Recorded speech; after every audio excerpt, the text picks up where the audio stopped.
All right, I want to invite you to turn to to Luke chapter 14, 25 to 35. This is our third week in our series called Money Matters. Week 1, I talked about having. Week 2, I talked about giving. And this week, I want to talk about putting God first and the courage to put him first.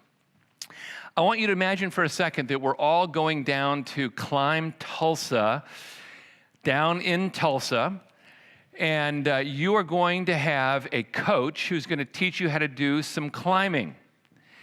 You may never have done climbing before, but that's okay. The coach is going to help you do this. Some of you would be all about it, really excited about it. Others of you might say, okay, that might require a little bit of courage. So then maybe the coach says to you, okay, you're doing pretty good. Now we're going to do this without ropes. We're going to free climb that wall. Some of you say, no, I'm out. Others of you might say, okay, it requires a little bit more courage, but I'll make that happen. So let's say we go from Climb Tulsa to the Garden of the Gods in Colorado Springs, Colorado. And you're going to have another coach, and he's going to train you how to do rock climbing on a little bit more of a serious outdoor rock climb. How many of you would say, man, I am totally in on that. I want to do it? How many of you would say, no way. That is not for me. Some of you are raising your hands. No way, that's not for me. So Cindy and I, many years ago, we were challenged to climb Mount Fraser in New Mexico. And I give you an arrow to where that is. Well, we climbed the backside of Mount Fraser, the one you're not supposed to climb, because we thought that was the right way to go. And we're climbing up. Pretty soon it's hand over hand, and we're free climbing this thing. We have 4 young kids, and all of a sudden my protective husband mode kicks in, and I start to say to Cindy, okay, sweetheart, this is what we got to do. It was really very challenging. It required me, to ramp up some courage to be able to lead myself well and lead Cindy well without controlling her, which I sometimes would do. Required courage. So let's up the ante a little bit more. How many of you know what this is? El Capitan. This is the big one. Everybody wants to climb El Capitan. And nobody would ever think about doing this without ropes, except for Alex Hunold, who recently free climbed El Capitan, like no ropes at all. So here's a picture of him free climbing. There's no place to really put your foot except like a little, maybe half-inch little undulation in the rock. And he's free climbing this thing. And people who saw this on IMAX said that they would get physically ill as they were thinking about how high this was and how easy this would be to fall. Requires courage. Now, anything that you do in life that is significant is going to require courage. And yet, I would argue that courage in our culture is in very short supply these days. We like things to be very safe. We like layers of protection. We have expectations that we will never encounter danger or problems or difficulties, and we layer ourselves around with all sorts of protection, and therefore, many times we are not required as people living in 2019 to ramp up serious courage. And yet Jesus asks us to do that. He asks us to ramp up serious courage in following him. Case in point is the end of the passage we're going to look at today. Jesus says in Luke 14:33, so then, none of you can be my disciple who does not give up some of his own possessions. Oh, wait a second, it says all his own possessions. That is the tip of the iceberg in this passage. What he is calling us to is a life of courage. And what I want to do this morning is show you how important courage is in your relationship with God. and especially the courage to put Jesus first. So let's begin with Luke 14, 25 to 35 with the context. And I would want to tell you this story. Because right in the middle of Luke's gospel, Jesus leads his disciples on a long journey. This journey lasts for 10 chapters. It begins in Luke 9:51. When the days drew near for Jesus to be taken up, he set his face to go to Jerusalem. This idea of setting your face means to do something with courage, grit, and determination. He set his face to go to Jerusalem. And then in 10 chapters, we see him going all over the place, and it ends this journey in 1928. When he had said these things, he went on ahead going up to Jerusalem. And then when he had said these things, he went on ahead going to Jerusalem, and when he drew near the city, he wept over it. So this is an entire 10-chapter journey right in the middle of the Gospel of Luke. And it is a zigzag journey. He's going back and forth where God the Father is leading him. He's teaching, he's doing miracles, he is telling parables. It's a pretty amazing journey. And the thing that permeates this is courage. We know it's courage because what we see in at the end is Jesus in the Garden of Gethsemane. Remember what he prayed? He said, God, if it's possible, please let this cup be taken from me. The cup of the cross, the cup of suffering, the cup of separation from the Father. Lord, if it's your will, could it be taken from me? You read that now and you think, wow, he's wrestling in prayer over going to the cross. Now, if Jesus did not have the courage, let me tell you what he could have done. He could have marched over the Mount of Olives into the Judean wilderness. And there's the Judean wilderness. I mean, Garden of Gethsemane is beautiful. It's over the Mount of Olives, it's desert. And he could have gone off into the Judean wilderness and nobody would ever have seen him again. He could have escaped the cross. He had courage. Courage to do what the Father told him to do. And this courage, I think, is a great perspective because, you know, he's not thinking about the cross as he's going to Jerusalem. He's not thinking about the resurrection when he goes to Jerusalem. He's thinking about the ultimate outcome, which was his ascension and return back to the Father. So he's going to Jerusalem with courage. Yes, he knows the crucifixion is going to take place, the resurrection is going to take place, but he's looking at the ultimate culmination, which is going back to the Father. Ultimate, total victory. So Jesus' journey in Luke 9:51 through 19:28 is a journey of courage in spite of the upcoming pain and spiritual separation. So what Jesus does is now he inspires his disciples to a lifestyle of courage as well. I'm going to show you some snapshots of that courage. Luke 9:52. They're about ready to go on the journey. And he sent messengers ahead of them who went and entered a village of the Samaritans to make preparations for him. But the people did not receive him because his face was set toward Jerusalem. Jesus is doing this precisely to teach them courage. He has them go into a cross-cultural situation where there was racial animosity. And when they go to the village of the Samaritans, they say to the disciples, the Samaritans say to the disciples, so where are you guys headed? Where are you going? We're going to Jerusalem. Really? Yeah, we're going to Jerusalem. Get out of our village. We don't want you here. We don't want your kind here. If you're going to Jerusalem, we do not want you here. So he's teaching them courage by allowing them to be in a place where they would encounter rejection. Now, he's asking them to have the right kind of courage because what we notice is that well, James and John, the Zebedee brothers, the guys who had an anger problem, James and John hear this rejection and they say, hey, Jesus, do you want us to call fire down from heaven and destroy these people? Wrong kind of courage. Wrong kind of courage. What he wants is the right kind of courage, the courage to be gritty and perseverant in the place of fear. So as you look at these other examples on this journey, what you find is that he is going to train them on how to do supernatural ministry. Luke 10, verse 9, heal the sick. Now he's giving them a command. These guys hadn't done this before.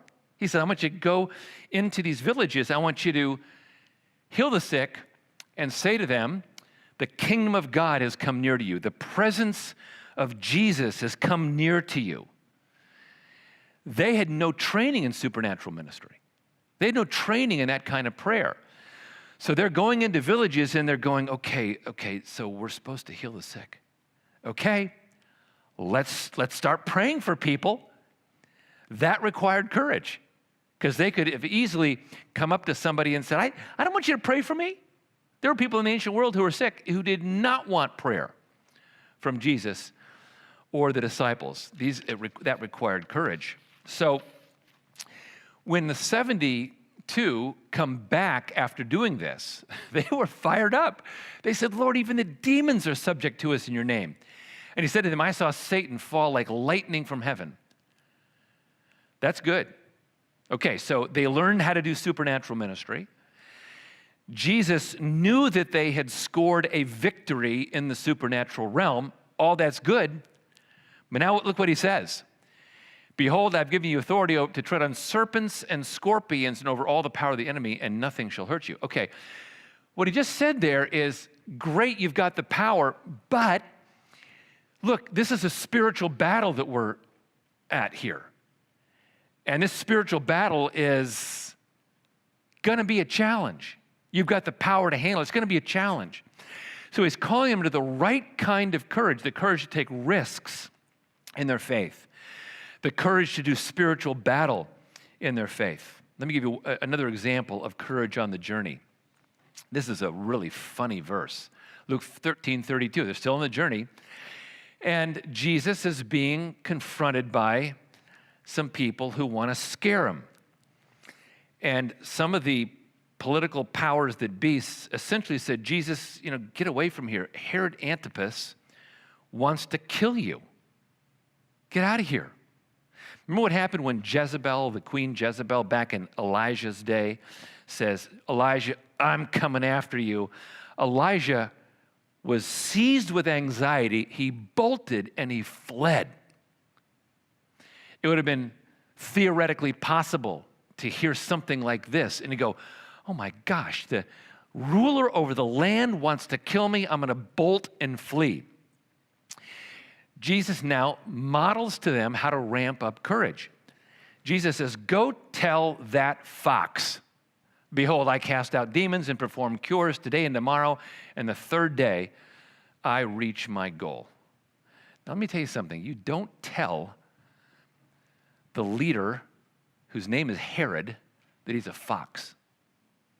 Now, we sort of think of foxes as cute, furry little things, and we think, gosh, that could almost be a pet in my house. In the ancient world, to call somebody a fox meant two things. It meant you are a vulture, a snake, and a rat. It was very derogatory. Not that you're a cute, furry thing that I think might want to be my friend. You're a snake, a vulture, and a rat. It was something bad. Additionally, fox meant you were insignificant. And so Jesus is basically saying, Herod, you old fox, I'm doing my supernatural work. I'm healing the sick, I'm casting out demons, I'm freeing people from pain. In a few days, my work will be complete. But Herod, I am not going to alter my course. You are not in control over me. I'm telling you, he is modeling courage to his disciples along the journey. So let's briefly apply this journey. What does this mean for us? Well, look, Luke is an historian. So the journey in Luke 9 through 19 really and truly happened. But Luke is also writing for us in the year 2019. And Luke is using this journey as an emblem for what we will all face.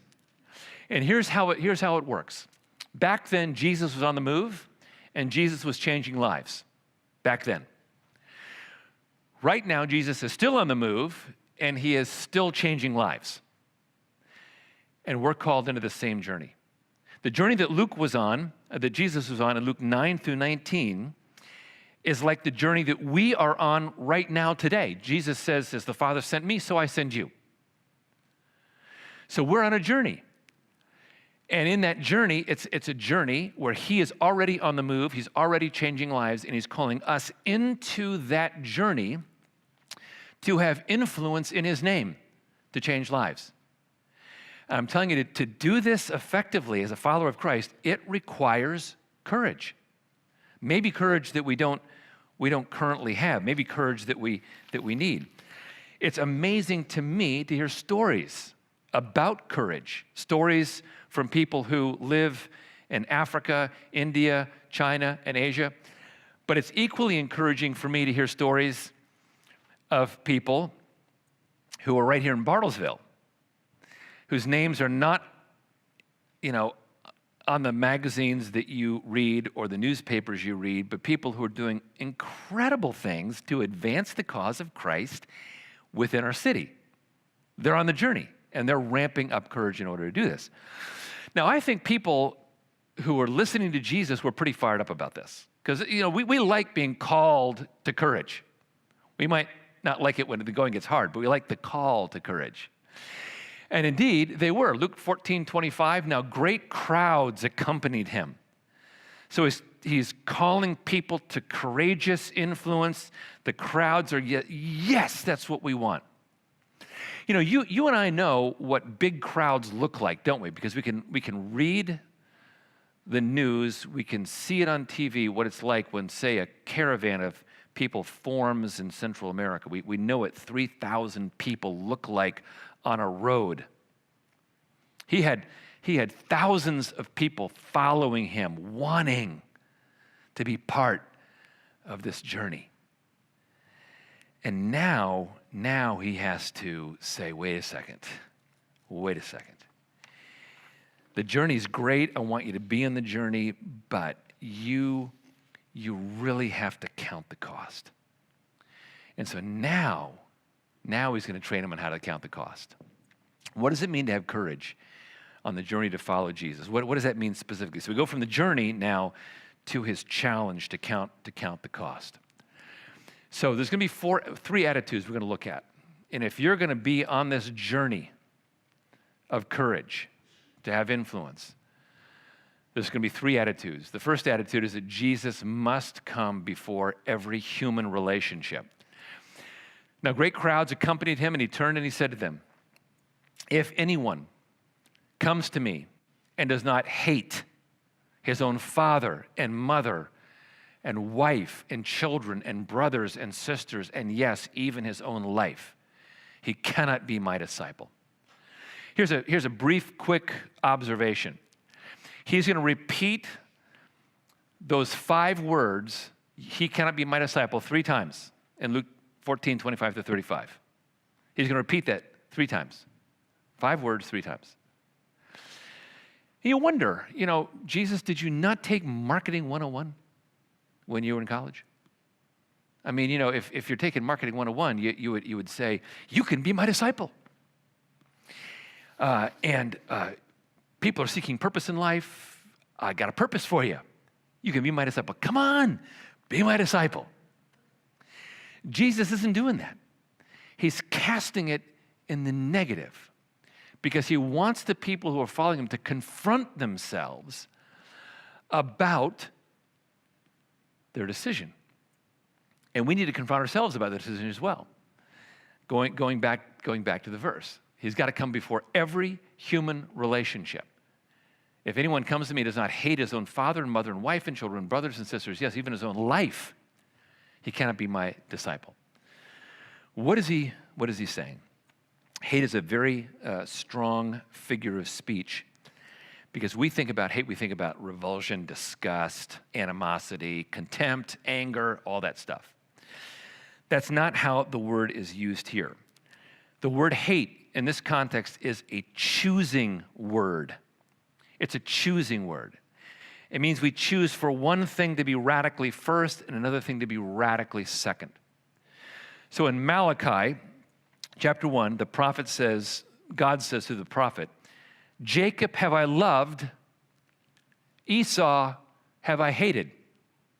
I will tell you, Jacob and Esau were the fraternal twin sons of Isaac and Rebekah. Fraternal twin sons. And God chose Jacob to be the ancestor of the Messiah. Esau he did not choose. God blessed both men. Both men became great nations. But one was chosen to be the ancestor of the Messiah. The other was not chosen. Jacob was radically first. He's in the line. Esau is radically second. So this verse suggests that we make a strong decision that Jesus come before every other human relationship, even the ones that are closest to us. This is a very hard decision to make because it's easy to love your spouse more than Jesus, isn't it? Thank you for answering that question. It is easy to love your spouse more than Jesus. Thank you so much for being here and answering that. That was great. We needed that. My wife is just up on the screen, and I'm seeing her give the announcement. And the whole time I'm seeing her do the announcement, I'm thinking, I love her. I love her.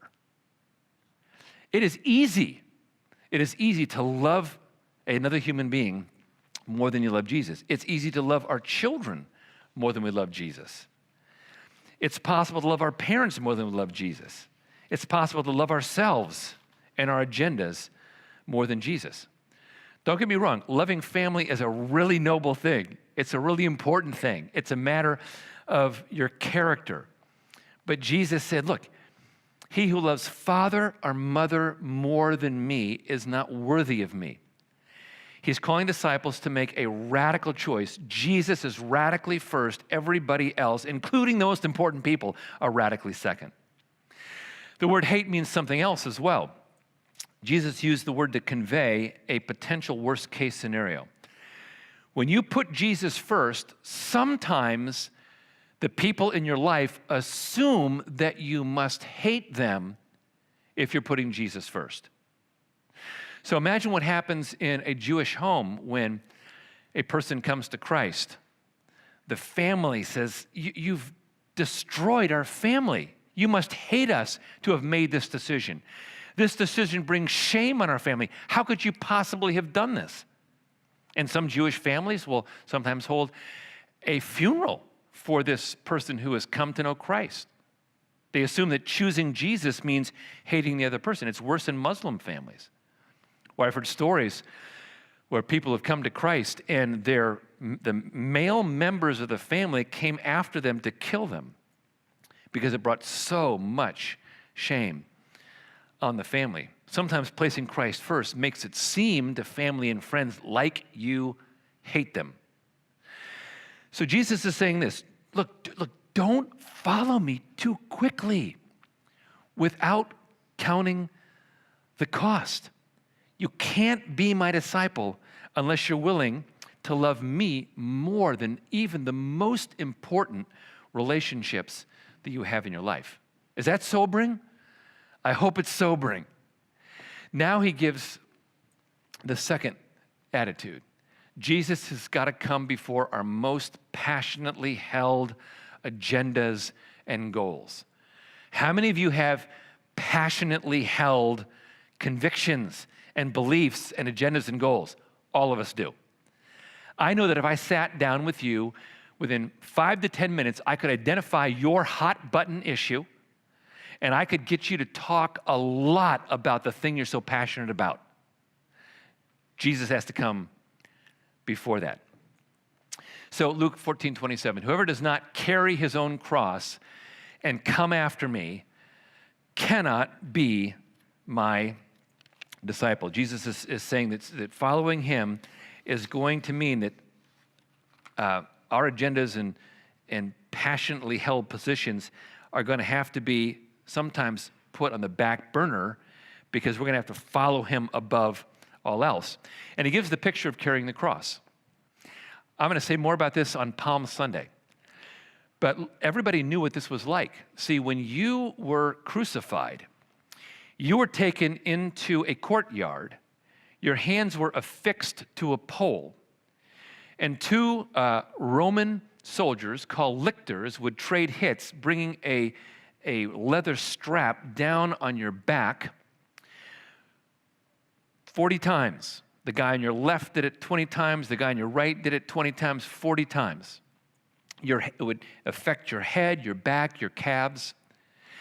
And then they would put the crossbar of the cross on the bruised and broken skin, and they would make you carry that crossbar to the place of the crucifixion. And while you were carrying the crossbar, people were yelling at you and contemptuously jeering and mocking you. It was a shameful experience. You carried the crossbar for about a mile, and only then did they body slam you down to the ground on your back and then pin you to the cross with 9-inch nails. Everybody who heard Jesus say, carry your cross, had this gruesome, grotesque picture in their mind. And what's the picture? It's a picture of the idea that my rights are none. I have no rights now. Like, I'm carrying this cross. I have no rights. I have no freedom. I have no power. I have no choice. I have to do this. This is where I'm headed. And so for Jesus to say, carry your cross, means you have to submit yourself to me. So how were the disciples supposed to apply this? Literally or figuratively? Figuratively. Figuratively, because there were not dozens of crossbars lying on the ground. They couldn't say, Jesus, hang on, let me get a crossbar and let me pick up the crossbar and we'll follow you to Jerusalem. They weren't there. He's meaning for them to apply this figuratively, meaning that they give up their own independent right to their life and follow him no matter where that would go. You remember the disciples didn't do this on the night that Jesus was betrayed. Remember, Jesus is arrested, and the disciples did not follow Jesus to the cross. They bolted and they fled. He means for us to apply this, for them to apply this figuratively. And so he gives us some illustrations so that we know how to apply this. Illustration number 1 is the tower. Which of you, when he wants to build a tower, does not first sit down and calculate the cost to see if he has enough to complete it? Otherwise, when he's laid a foundation and is not able to finish, all will observe it and begin to ridicule him, saying, this man began to build, but he was not able to finish the project. Jesus is referring to a common watchtower and a big one because this one has a foundation. And here's what it looked like. These were the watchtowers that were in Israel. You would plant a vineyard, you would build a wall around the vineyard, then you'd build a watchtower, and you knew if anybody was going to come and steal your stuff. If you saw somebody with a watchtower that was halfway built, you'd go, that guy had plans, but he didn't finish the deal. And Jesus is saying, I want you to count the cost. Are you willing to pick up your cross, metaphorically speaking, and follow me, even though you don't know where it's going to lead to? Could be persecution, could be blessing, could be hardship, could be affluence. Are you willing to pick up your cross and go to the place where I lead you? Well, he ups the ante. First he goes illustration of a personal illustration of a tower. Now he goes to a national illustration to a kingdom. What king, when he sits down to meet another king in battle, will not first sit down and consider whether he is strong enough with 10,000 to encounter one coming against him with 20,000? Well, in the ancient world, we have all these terrible battles. We can't even conceive how bad these are. These terrible battles where if you were the loser, you weren't immediately killed. You were tortured before you were killed. And everybody hearing Jesus would have known this.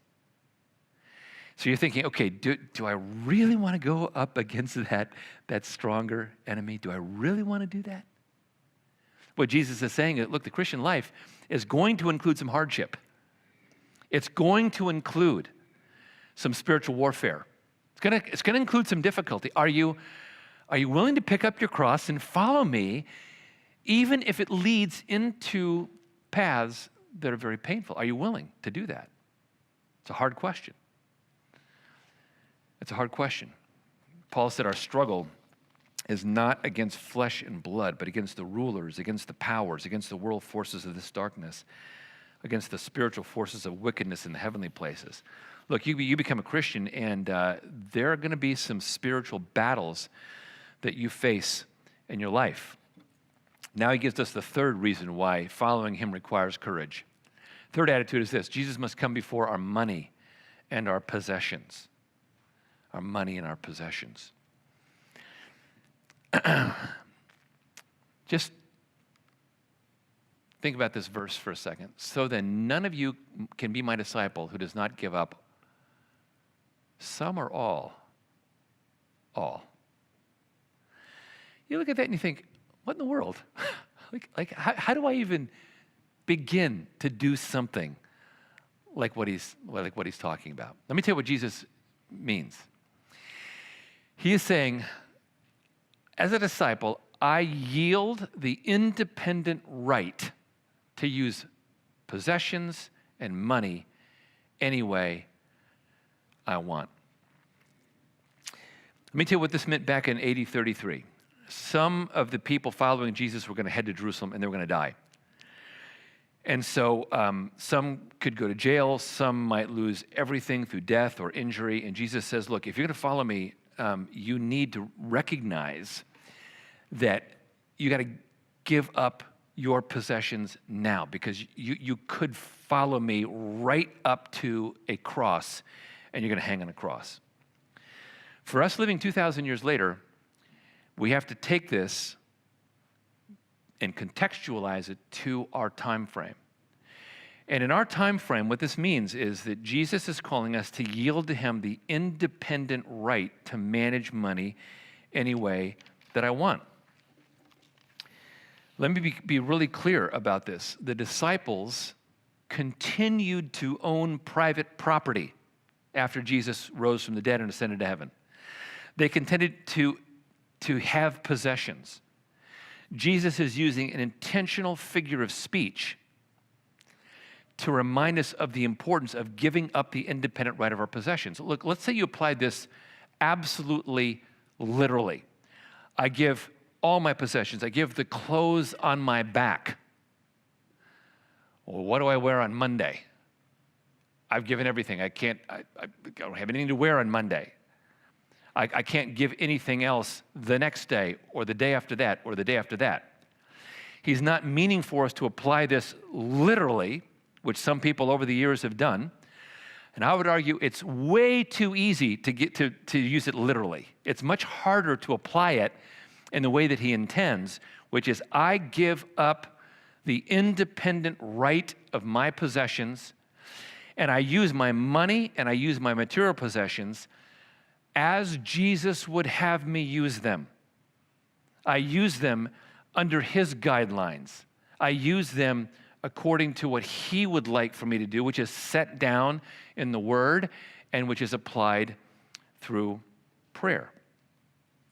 You know, we love to derive our identity through our material possessions, you know, our cars, our clothing, and so on.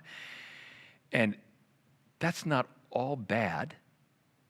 But what Jesus is saying is, I want you to remove your identity, your core identity, from those things.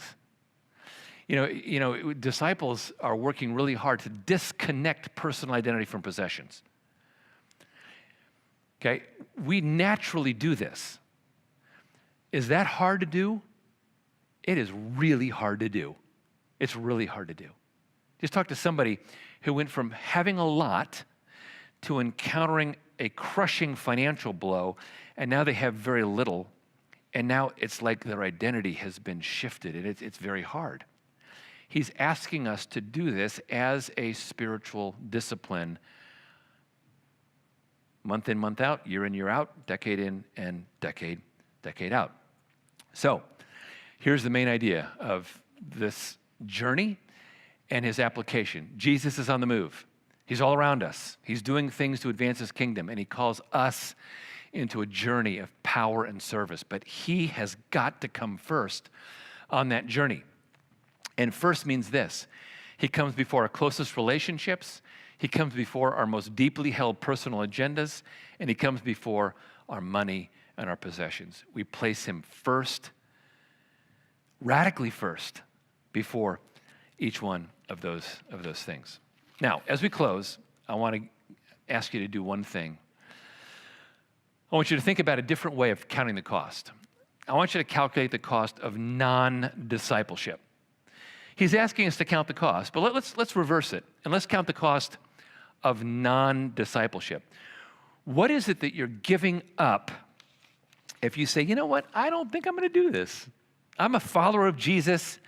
I don't want to have him be before my plans and my people in my life and my possession. I don't want that.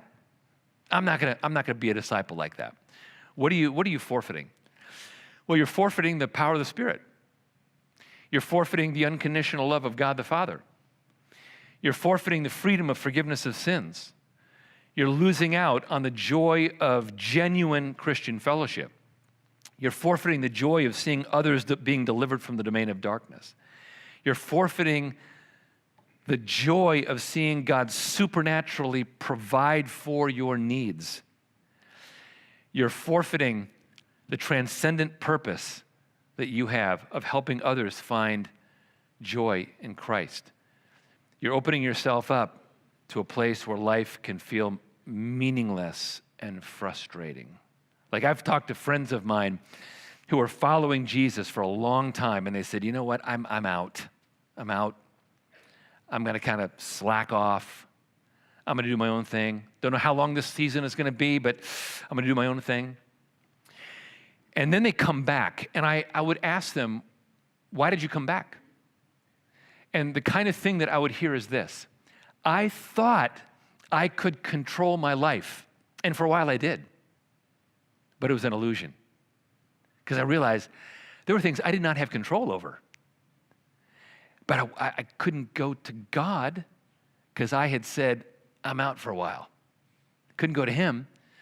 So I bore down and tried to do it myself, and I couldn't do it myself. And I cried out to God, you're the Lord. I'm not. You're in control. I'm not. And that's why they came back. They encountered non-discipleship, and it wasn't working for them. If you count the cost of non-discipleship, discipleship is a great deal. Because what I do is I say, Jesus, you're radically first. You're before the most important people in my life. You're before the most important possessions in my life. You're before my most important plans in my life. I give it up to you. Now, Lord Jesus, you lead me as I follow you on this journey. And I'm going to rejoice in the things that you give to me. To do that, you got to ramp up courage. You got to ramp up courage. So here's the key takeaway.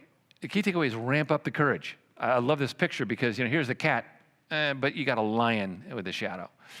You may feel like the cat today with just a little bit of courage. And I'm encouraging you to ramp it up, take some steps of faith, take some steps of courageous faith, ramp up the courage, and put them first. And one of the areas where you put them first is in your finances, where you say, oh, Lord Jesus, I'm going to have the ownership talk with you now. Here's the ownership talk, Lord. Lord, I have my portfolio of assets. I have my net worth. I have my income. I've got my material possessions. And Jesus, what I'm saying to you is, they're yours. Now show me how to manage these in such a way that you're radically first in my life. I'm telling you, that requires courage. But the joyful outcome is that you get to be with Jesus on the journey. and you see his supernatural influence in your life. Let's stand for a closing prayer.